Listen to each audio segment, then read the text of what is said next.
Yo, yo, yo, yo, what is up, you guys? So in today's video, we're gonna look at another bunch of free plugins. So there's actually 5 in this video. So we're gonna be looking at a lot of cool stuff. So this plugin right here probably looks ridiculous. This is the Godlike 2. This is a demo, so this one I thought was free, but it's actually a demo. So let me switch over to the other screen so it's easier to see.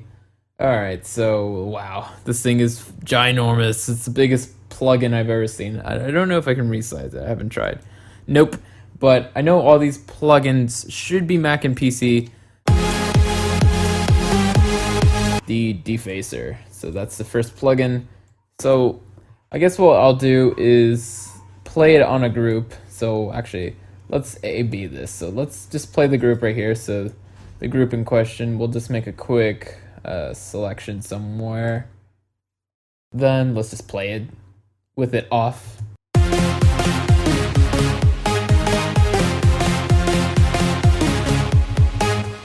And now let's start adding it in. So let's just add it in and play around with it.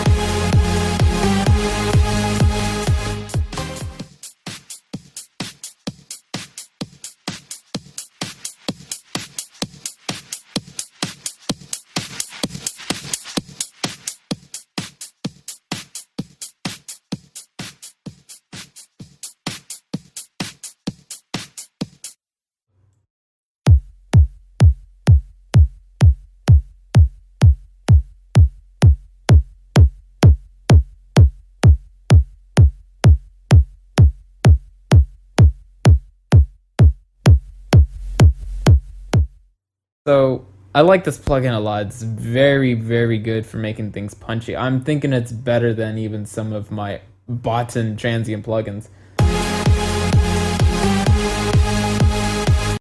So now we're gonna look at the violent delay. So this plugin is pretty interesting for being a delay. It has chorus, it has a phaser, it has LFO that works with the filter. So you have to have the filter on to use LFO. And what else did it have? It has a lot of cool stuff. So let's just start messing with it.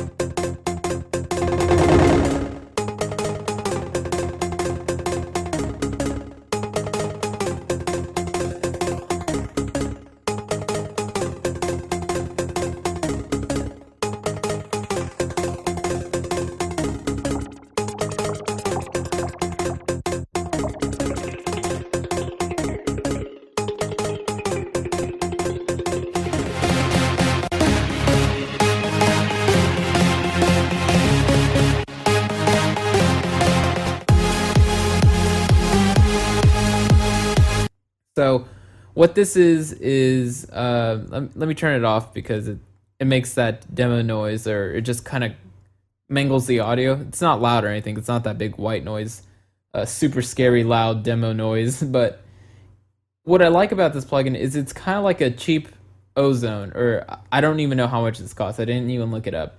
But it's a good demo of a plugin that kind of emulates a more analog kind of thing, where Ozone is more transparent. So this thing has character to it. And so let's just break it down what this is. So right here we have our EQ section. So we have our Q to control the width. We have our gain and our frequencies. So we can see we have about 7 of these. And then we have a tube virtualizer. And we have all these crazy tube settings we could choose from. And then we have some saturation for that as well, obviously. And then we have a little bit of reverb. So a lot of people, or a lot of mix engineers specifically, they like to top off the mix with a tiny amount of reverb just to kind of give things just a little bit more space. So it's just kind of a trick. So you put the tiniest amount of reverb, just minimal settings, very low wet settings. And it's just good to add a little bit of reverb to your your mix, so at the top of it. And then we have something else like limiting section, so obviously we need something like that here.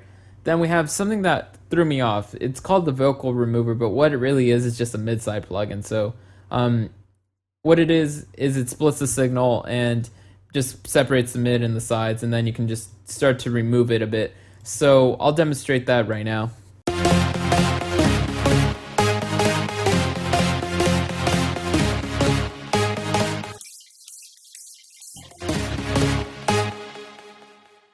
So as we heard, all it really was doing was just making the sides louder while taking out the mid. So the theory of that is most people put their vocals in the center, in the middle, just like their kicks and bass, just because those are the things that are most important to a mix. So you put those in the middle where it's always gonna hit hard.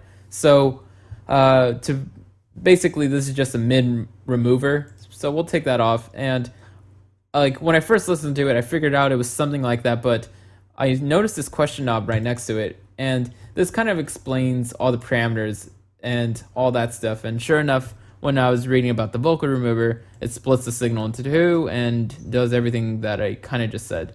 That's actually pretty useful. I like when plugins include some sort of help button, especially on a plugin that is very big and overwhelming when you first look at it. So then we have a multi-band stereo enhancer. I was going to say compressor, but we have the multi-band compressor down here and the stereo enhancer up here. So I like that you have a lot of multi-band options. So this thing is just humongous, and let's play around with some presets so that way you can get an idea. I'm not going to just take a whole lot of time to mess around with this.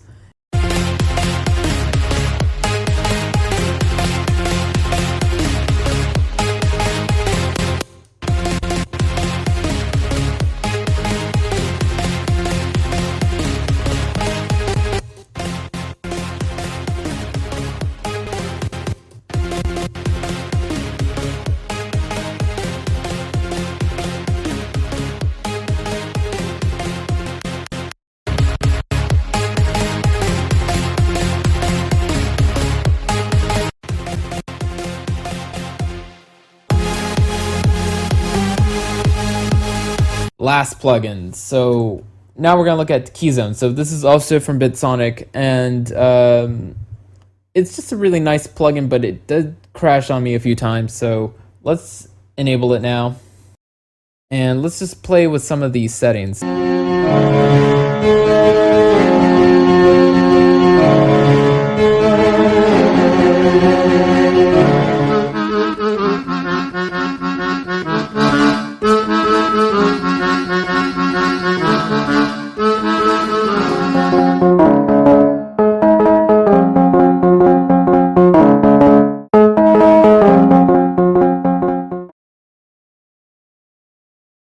So sure enough, like I said, the plugin crashed, so we never get to hear the other presets of that, but I think you get the idea. If you like the plugin, you'll check it out. So of course, all the links to all these plugins are down below in the description, and as well as the playlist to the other videos in this series. So thanks guys for watching, and of course, lates.